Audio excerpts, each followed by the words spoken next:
Golongan yang ketiga kata tidak, kena duduk dalam masjid, kena ada air semaya, lepas tu duduk tunggu semaya, barulah dikira sini. Sebab sahabat-sahabat ni kiranya berada dalam air semaya lah, bukan duduk tunggu semaya. Tak kata ada air semaya. Bila-bila masa Nabi SAW keluar, lepas tu memang duduk tunggu semaya ni, sebab belum semaya isyak lagi. Dia kata ada syarat yang ketiga, duduk dalam masjid ni, bukan duduk luar dia, bukan duduk rumah ni. Dia kata daripada situlah dia ambilnya. Ulama-ulama ni dia buat kesimpulan tu, dia tengok hadis tu tapi mengikut pandangan masing-masing. Ni dia tengok kepada peristiwa ni. Memang sahabat ni duduk tunggu nak semaya, kadang orang duduk tunggu nak semaya, mestilah dia ada air semaya. Kalau katakanlah dia batal air semaya pun, dia pergi ambil air semaya cepat-cepat, sebab mana tahu takut Nabi keluar. Itu satu. Dia duduk tunggu semaya, jelas duduk tunggu semaya isyak tu. Yang ketiga, duduk dalam masjid. Dia buat kesimpulan 3 syarat. Orang lain pula dia kata 2 syarat tadi, dia kata asal tunggu semaya, kira-kiranya semaya ramai di tempat semaya, tak kira masjid, tak syarat, asalkan ada air semaya dan menunggu semaya, 2 saja. Hak tadi pula ada pula yang mengatakan tidak, hak maksud menunggu semaya ni tidak semesti duduk dalam masjid, tidak semesti duduk tunggu semaya, tidak dalam masjid, di tempat lain balas sah ke, tidak mesti. Hati itu terikat dengan semaya, ingat kepada semaya seumur. Dalam keadaan itu tak ada air semaya, kita duduk menegur, kita macam-macam orang kerja, tak ada air semaya ke apa pun tak apalah, selagi hati kita tu terikat dengan semaya, ingat kita ni ada lagi semaya isyak, tak semaya lagi misalnya, ke mana-mana pun kita akan semaya. Kalau selagi jiwa kita lagu tu, kita dapat pahala. Hak ni pendapat ni luah lagi lah. Apa salahnya kalau Allah SWT nak bagi pada orang lagu tu pun rahmat dia luas? Apa salahnya? Boleh jadi belaka. Kalaulah tidak kerana takut, kerana kelemahan orang yang lemah, kesakitan orang yang sakit, kalau tidak kerana demoni nak kata dia, tentu aku pelewakkan sembahyang ni sampai separuh malam. Nabi SAW, tentu aku pelewakkan sampai separuh malam. Ini menunjukkan bahawa sembahyang isyak lewat lebih afdal.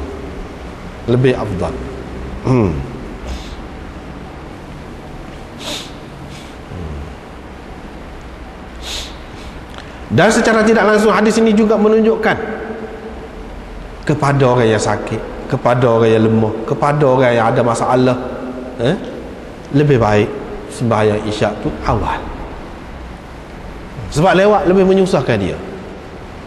Tetapi kalau sembahyang isyak lewat tu lebih memudahkan dia, tak jadi masalah juga.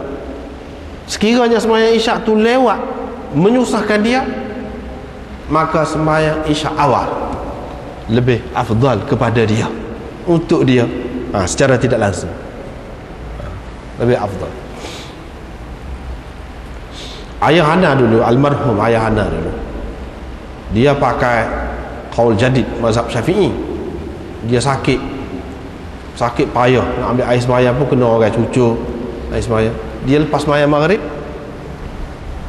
tunggu sekejap ataupun sembahyang sunat, lepas tu dia sembahyang isyak selalu. Itu memudahkan untuk orang yang sakit. Kalau buat lagu tu pun tak ada masalah. Selalu kadang-kadang orang masalah ketuk lah, masalah nak kencing lah, tak dapat tahan, tak terkawal, kencing dia, maka lebih baik dia boleh buat lagu tu masalah sembahyang isyak. Sebab dalam mazhab Syafi'i qaul jadid pun lagu tu lagi senang. Kalau tidak mengambil kira mazhab tadi, qaul jadid tadi, maka sembahyang isyak awal mana tak lama jugalah. Kira-kiranya kalau duduk di tempat sembahyang tu tak lama. Bila saja masuk isyak, sembahyang isyak, itu lebih baik. Takut menyusahkan diri dia, apalagi kalau menyusahkan orang lain pula, dia terikat dengan orang lain, kena orang lain cucuk ke air sembahyang dia tu, maka dia boleh pilih tu, boleh. Bahkan dalam masalah sakit ini, kalau nak sembahyang jamak sekalipun, ada lagi maknanya pendapatnya, kemudahannya nak jamak sembahyang.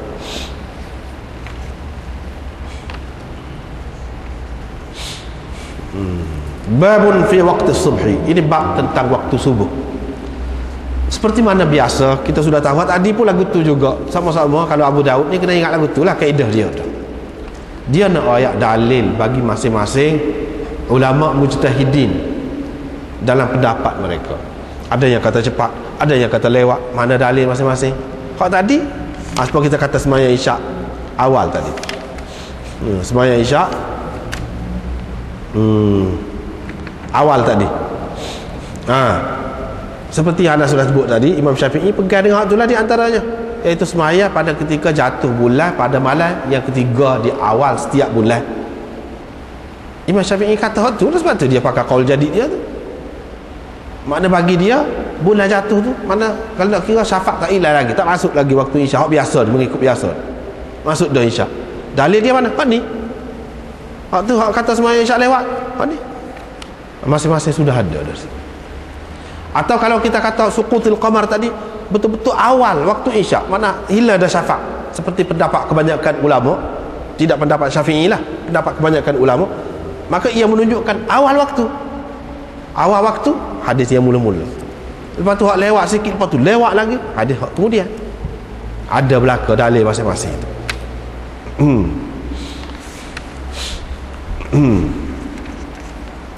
Adapun sembahyang maghrib tidak, sebab tidak ada kelebihan lewat dia. Ada satu waktu sembahyang isyak, iaitu awal waktu hak tu hak afdal. Sebab itulah Imam Abu Dawud mari tu semuanya menunjukkan awal waktu belaka. Awal waktu belaka. Kalau ada pun Uqbah bin Amir itu sembahyang maghrib lewat, itu pun ditegur oleh sahabat. Abu Ayyub tegur, menunjukkan hak kebanyakan hak kebiasaannya, hak moleknya sembahyang awal. Sembahyang lewat ni tidak molek dah. Kalau kita mengambil kira pendapat jumhur ulama, kebanyakan ulama yang mengatakan panjang jugalah waktu maghrib itu sebelum masuk ke isyak tu, panjang juga pun tidak lebih molek kalau lewat. Sebab itu dia amari semua hadis-hadis yang menunjukkan awal waktu molek. Tetapi berbeza dengan hak isyak tadi, ada yang menunjukkan awal, ada yang menunjukkan akhir. Masing-masing dia tengok situ. Begitu juga dengan waktu subuh ni. Hadis yang pertama dalam bab ni menunjukkan awal waktu subuh, dan hadis yang kedua menunjukkan lewat sembahyang waktu subuh.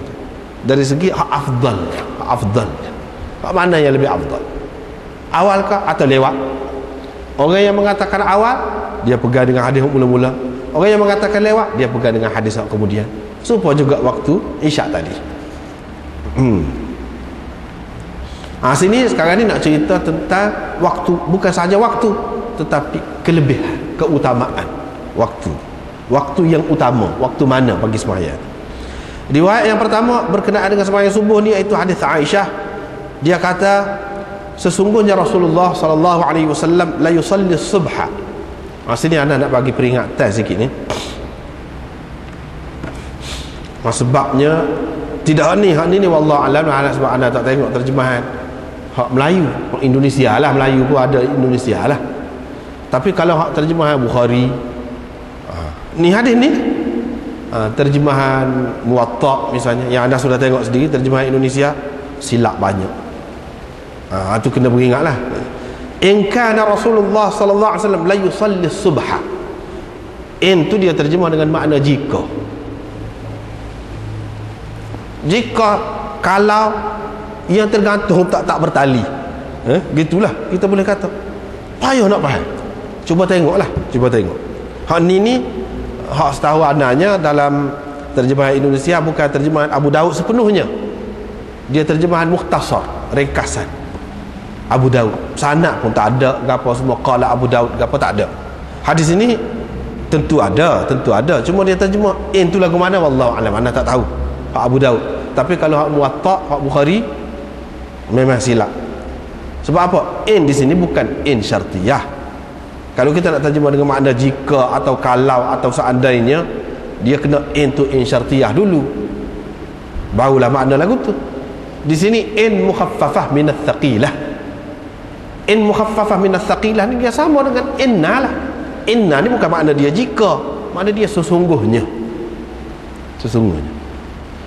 Kita tahu mana? Tengoklah dalam kitab mana-mana, misalnya sini dalam syarah, in hiya al-mukhaffafah min al-muthaqqalah wal lam lazimah ba'daha fi khabariha.